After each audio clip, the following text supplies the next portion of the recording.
We are halfway through the Roll Up Your Sleeve Week campaign with Medic Regional Blood Center. You know, if you've never donated before, you might be wondering what that process is like. And if you have donated, you may wonder what happens after you give blood. 6 News reporter Drew Gardner, he was wondering the same thing. He went behind the scenes to show you the path of a donation from start to finish. Like many visitors to Medic, Matt Caffey is a first-time donor. The first step in the process, checking in. Then it's time to head back for what Medic calls its first line of defense for a healthy blood supply, the screening. You just have a seat right here, please. All right. What we do during our screening process is we ask you a series of questions. We'll ask you about travel history. We will ask you about review a list of medications to see if you're on any of those. And then from there, we do kind of, if you will, a mini physical.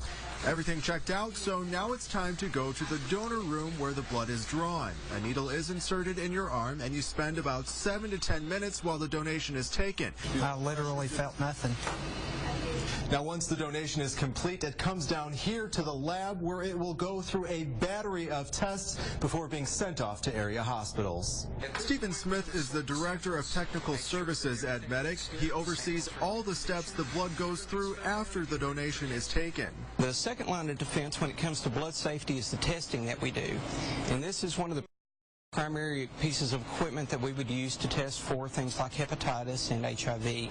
Each sample is labeled with a barcode to prevent any type of mix-up as it goes from machine to machine.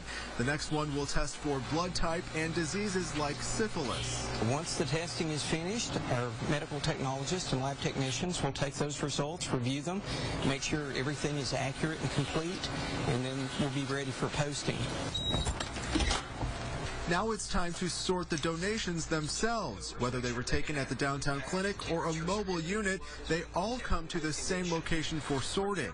You may have heard how one donation can save up to 3 lives. That is made possible through this next process called centrifugation. When the blood is separated, it's spun down, the red cells are pushed to the bottom, plasma comes to the top, and we can force the plasma over into another bag.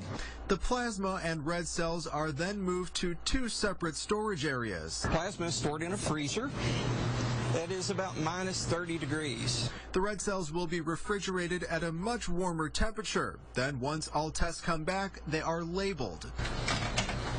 This part of Medic is staffed 24/7. It's where orders are taken from the 28 area hospitals it serves.